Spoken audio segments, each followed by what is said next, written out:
Hey, I'm Cyclon, and today I want to talk about the strategy that people somehow seem to have forgotten that it still exists and still is really good. And that is the Delirium Mirror Farming on Promenade. Now, of course, I'm saying people, but this is really just my perspective of the broadcast. I could be totally wrong, and people are farming Deli Mirror like crazy, and I'm wrong. But anyway, a lot of people currently seem to farm Crimson Temple and the Apothecary Divination card to get their Mage Bloods, and that is all nice and good, but that is a big drop, like at the doctor, and you won't get it that consistently. Instead, I decided to go back to the promenade and farm my own headhunter, or farm the last bit to get my own headhunter. And yeah, I did that, and it's a lot of fun, and I recommend if you want to farm your own headhunter, Promenade is still a really good map to do this on, and you will get a lot of other stuff on the side that make profit on it. So you're farming a headhunter while making profit. You don't farm the headhunter for profit, because headhunter is not in that good of a spot at the moment, but it's still a really amazing unique, and with the correct build like the Venom, not Venom, the Cobra Lash, Kovalash not Pathfinder, Kovalash Deadeye. Now we got it. The Kovalash Deadeye that I'm using, it's a lot of fun to use. But anyway, I am diverting off. There are a lot of reasonable drops on this map. Like, you get your Patience, you get the Dying Anguish, which all quality gems are something nice to use. You get Delirium Orb, which you can use later on or sell in bulk. And you get the Simulacrums, which again you can use in bulk, or you can sell in bulk or use. And lastly, it will give you so many Divines. The amount of divines you get is really crazy with this. There's going to be the divines alone should most of the time make you go even, if not make profit, and then the rest is a good amount of profit.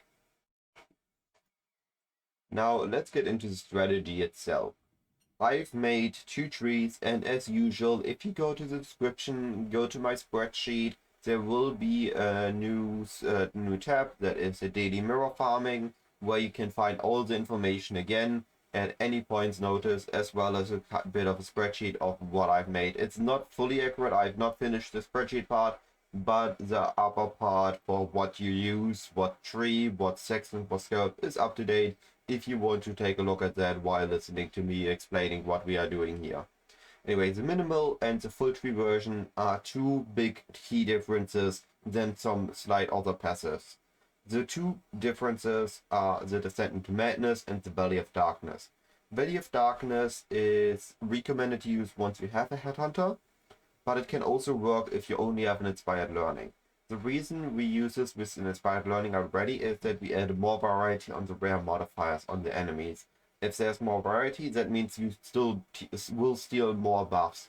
You will steal the few that there are a bit less consistent, but because there are more, and if you kill fast enough, you will get overall more diversity buffs, which means more power. As long as you kill fast enough, you should still consistently get a good amount of buffs. And Descent into Madness makes Delirium very crazy very quickly. So this is something that you should only take once you do have enough power, or you do have enough power with Inspired Learning / Headhunter.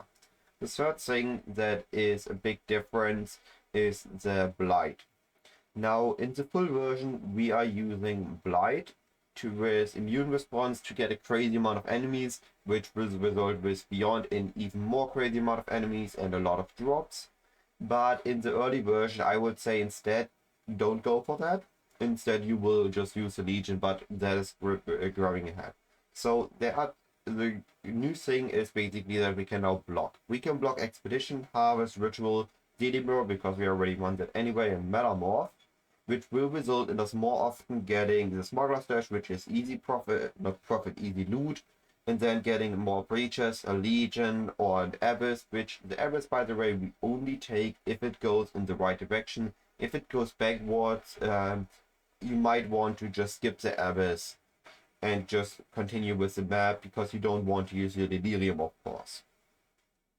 And then we also use the Breach with Splash Breach to sustain or to keep our Delirium paused, so we have enough time to kill it. We use Harbinger because of the crazy amount of enemy that we use the Beyond So we have more Beyond, we get more loot from Beyond, it's fun, Beyond is fun, a lot of enemies, a lot of stuff to kill. We take incursion quantity as well as the incursion magic packs, and if we have the passive, we also take the improved temple upgrades, so that we are more often getting a good temple.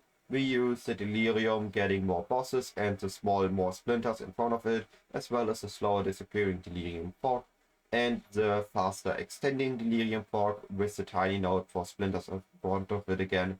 Blight, as mentioned, immune response. We use altars. On the altars, we take both keystones. If you're not able to use both keystones, do not use those keystones.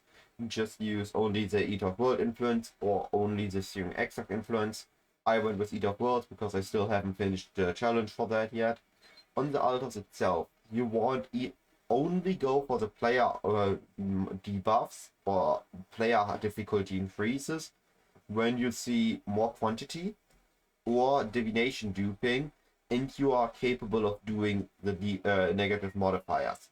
Now, in the heat of the map, it's not that easy to read, so you need to be sure that your build is powerful enough that whatever is on there you can do. Then you can confidently just go for it. If not, go for the Eldritch minions if possible. If not, go for the bosses, and it should work out.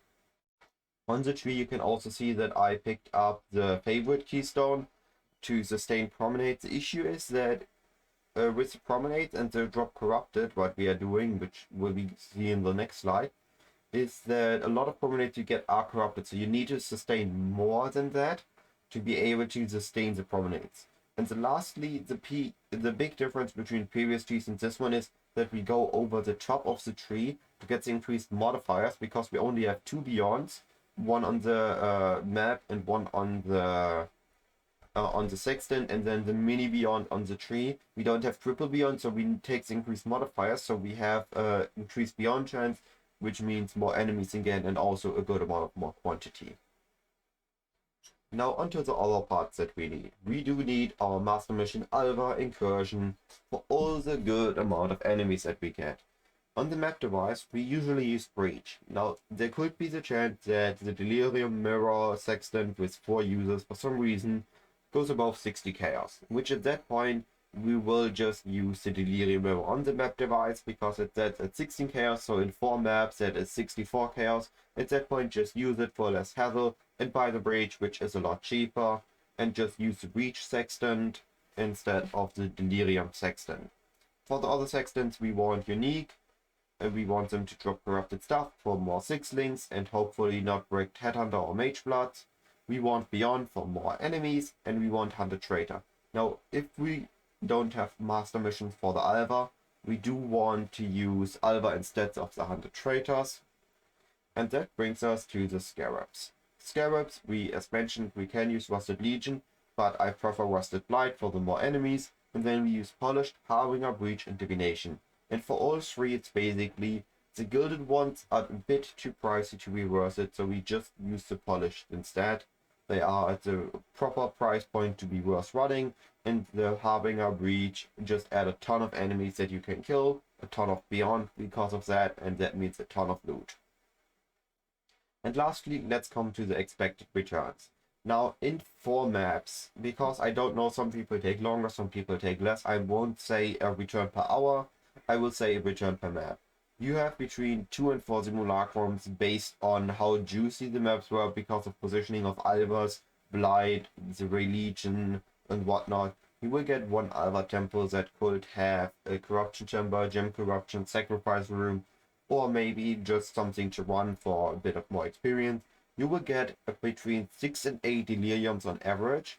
Now, this is based on you get about every other map you will get 2 daily ops dropped, and sometimes you get 4 daily ops dropped. So most of the time you will have 6, sometimes you will have 8 daily ops, and the same goes for patients. You will see about 2 patients on average per map, which means on average in 4 maps you will get 1 nurse. So you just need to run that 64 maps 64 more times, or over 64 times, and you have your Headhunter. Now, of course, you can get more lucky, you can get more, sometimes you get bad maps where you get a bit less, but here comes the stabilizer. You get on average 30 divines in 4 maps. That is about 300 chaos. The expected cost of this with the current market rate, I didn't want to put that in the video because that is more volatile to change based on other things, is about 200 chaos. So just with the divides, you already made the profit, and everything on top is more profit. And all that adds up to roughly 1k chaos profit, or maybe 5.8 exalts, with the current market rate of 172 chaos to 1 exalt. With that being said, thanks for listening and have a wonderful day, and hopefully lots of profit, lots of returns. Bye.